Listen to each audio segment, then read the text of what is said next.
Yeah. Okay, today we have a special guest, Jenny Marcelene, who's a children's author and has just published her first series, or first book in her first series. And it is called, remind me the name of it. It is called Uh, the series is To the Ends, and this first book is The Dreamer. The Dreamer. That's right. So we're going to get to that in a minute. But before we do, why don't you tell the people that are watching and maybe people that are reading the transcript a little bit about yourself and your journey into becoming a writer? Yeah, I think like a lot of folks, there's been kind of a long journey and ebbs and flows with different parts of your journey, and even with writing. My college days, I was a sports editor for my college newspaper for a season. Post-college, I worked with a nonprofit at one point doing like grant writing and newsletter stuff.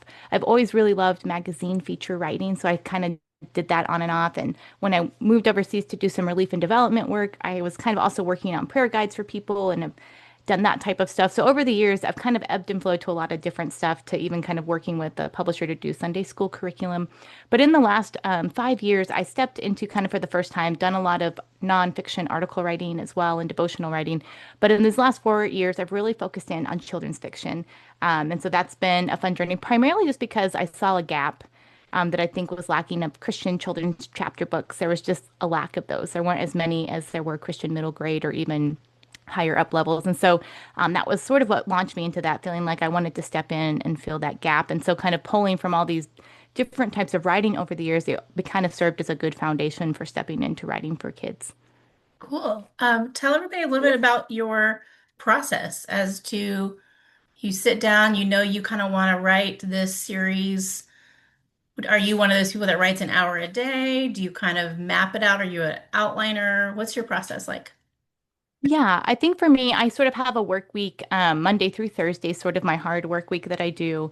And for me, I kind of need a tentative outline. Like I sort of need to know where I'm going. I don't have like specific details, but enough kind of the key points so I sort of know where I'm going and what pace to keep. And especially with chapter book writing, it has to be kind of tightly written, but you've also sort of got to have some rich details along the way. So you really kind of got to be clear where you're going. So you're sort of headed on the right path and hitting the right points of it. So an outline for me, but it's there's some flexibility there. Even, after my initial draft, I realized there were some elements I needed to add in. And that's how I ended up getting one of my favorite characters brought into the story to kind of help me shape it out. So I didn't have it perfectly figured out. I just had a tentative idea. And then getting in and writing, you kind of tweak it some as you realize, oh, we're heading, this is going to look different than I thought, or this scene has to be cut because it needs to move faster. Or so that sort of gives me a foundation for I don't feel like I don't know what I'm doing at all, but then leave some freedom to kind of figure out, oh, this is how the story's moving instead of this direction. Okay. Do you have favorite children's writers that were sort of inspiring to you or Yeah, people that you so read?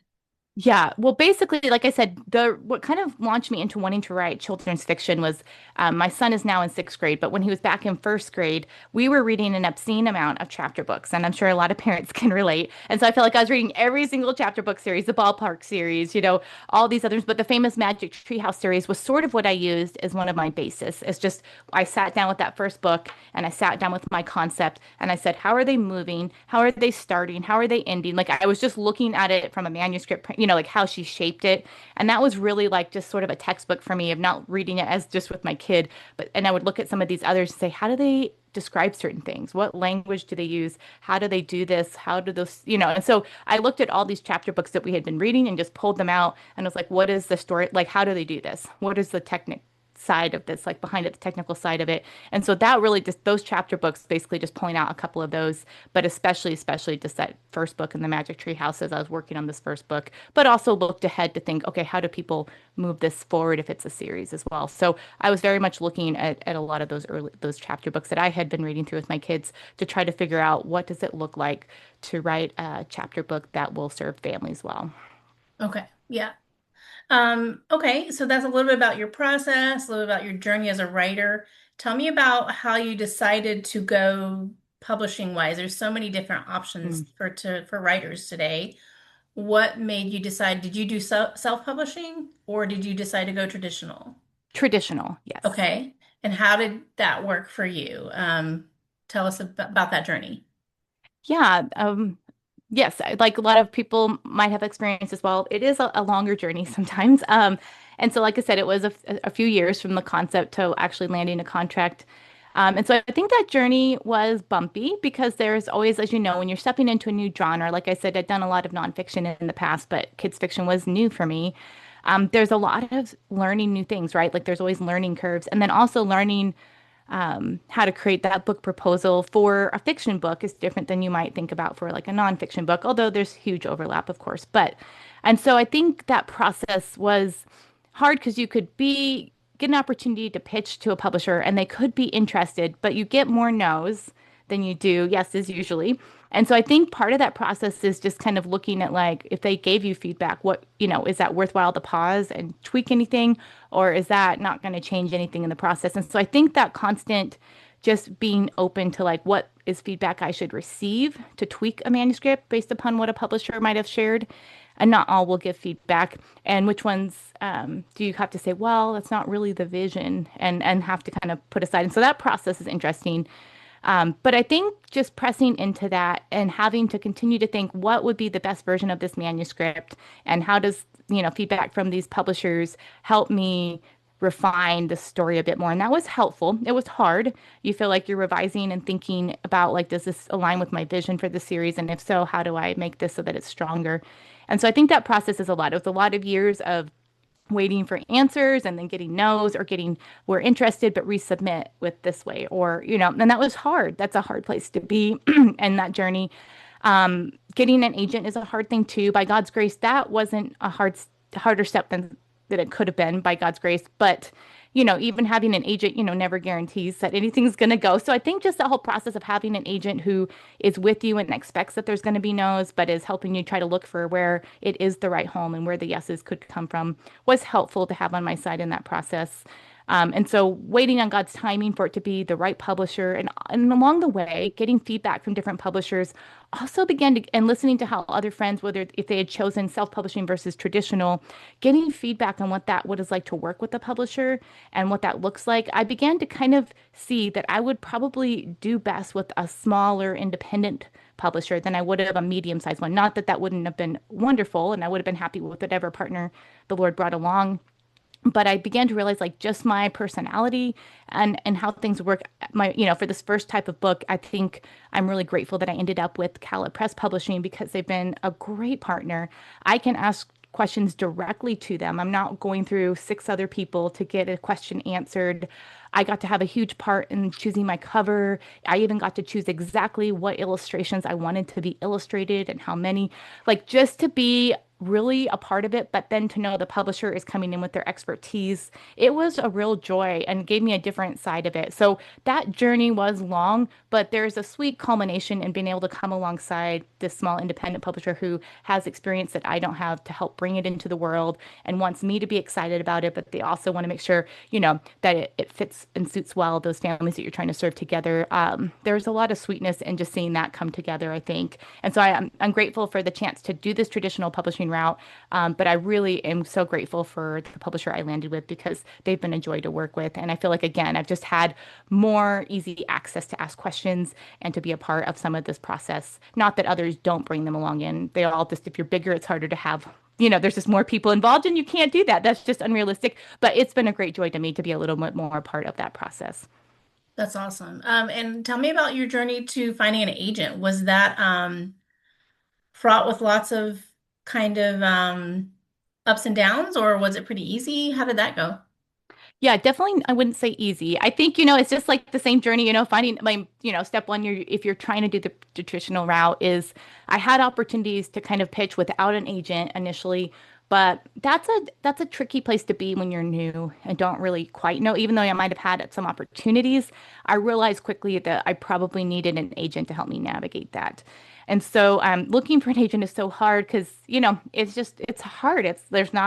There's wonderful ideas out there and fantastic writers, and there's only so many titles any given publisher can publish in a given year. And so being in the right place at the right time, it's tricky. It's trickier than we think.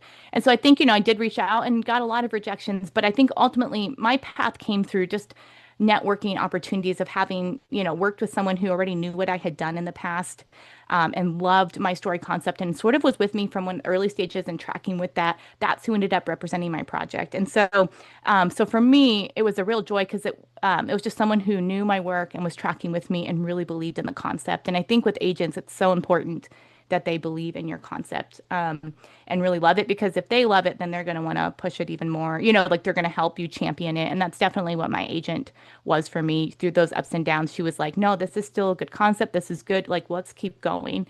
And I think that's encouraging because hearing those no's can be hard sometimes. So I'm grateful, just for getting an agent that really did. Just there was a good personal connection there as far as just feeling like we really worked well together and had the same vision for where we wanted this book to land. That's awesome. Just for people that don't aren't aware, what was that timeline like between when you and your agent started working together to when you guys heard back from Calipress about, the contract and all that? Yeah, probably a couple of years total, like probably 2 years total. Calipress wasn't initially on our radar when we were first starting out. And then over time, we began to realize, oh, this might actually be a really great fit for this project. And that's what's so fascinating is learning about different publishers and being like, do I fit with their style? Like you learn so much. For me, it was just, I didn't know anything. I was a newbie, and learning the ropes and still am, of course. But yeah, so it's been fun to be like, oh yeah, I can see how this really fits well with what they're doing. And why I'm doing well, working alongside this publisher. Yeah, so I'm grateful for that. But it was a journey. Yeah, it was definitely a long journey. Nothing quick, in the process for me by any means. Awesome. So tell everybody about The Dreamer and, what's the first book about? Yeah, so in this first book, brothers Jason and Fred discover this mysterious board game in a secret passageway of a castle wall at summer camp. And when they play that board game, they are miraculously transported to the country of Afghanistan, where they're given a mission that they need to deliver a holy book to a dreamer before time runs out. And so that's sort of setting up for that first book and the opportunity for them to kind of explore how God uniquely works in different cultures. That's neat. I know that you spent some time overseas. Did that experience feed into some of the book, some of the storyline that you wrote? Yeah, for sure. Yeah. I mean, with these books being based in different cultures, obviously starting with one that I had lived in for 4 years was a great starting place to give some confidence in creating that storyline and having more confidence in the research process and kind of gaining those skills of having experienced myself there. So it definitely gave some good grounding for this first book for me to have confidence in kind of how to go about this and figuring out what does it look to shape a story around this concept of how God uniquely works in a given culture that's different. It's sort of like Magic Treehouse meets kind of God's heart for the nations. Some Hmm. people even say like they would throw in Jumanji. So it's sort of Magic Treehouse and Jumanji meet God's heart for the nations. It's a little bit of that, Yeah. but it does. My background just that was also when I talked about the lack of having children Christian chapter books available. Also, I felt like there was a lack of really engaging missions prayer resources for kids, like ways to kind of engage. And I just feel like fiction is uniquely capable of helping us sort of be launched into worlds in a very different way than like facts and stats and even biographies. So I just feel like this was a unique opportunity to kind of combine this desire to kind of bring kids along and see that they can step into God's global plan through prayer, and then using that, my time from being there to kind of launch this first book, the second book that's coming out next fall. It's based in a culture that I didn't live in, but I've spent some time there. But again, just getting to research and do interviews, and see what storyline, because in Sri Lanka, where the second book is based, I didn't live there. I visited it a few times, but just getting to do research and interviews with people and discover these storylines is super fun. Like, it's Mhm. like, I don't know what it's going to be. And then I start doing all these interviews, and all of a sudden it becomes clear, this is it. This is the storyline. And so it's really fun for me to learn and see how God uniquely works in some of these different countries. That's awesome. That's awesome. So, just remind everybody how they can find you online and where they can find this first book in the series, if they want to go check it out. Yeah, so The Dreamer is available on, Amazon and Barnes and Nobles and other sites, but also at the CalaPress website. And you can find me at jennymarcelene.com. That also links to my blog, or at Jenny Marcelene on Instagram. Awesome. And we'll put all those links in the notes as well. Thank you Awesome. so much for taking the time to talk to me today. Yeah, thanks for having me. All right. Take care. Yes, you too. Bye.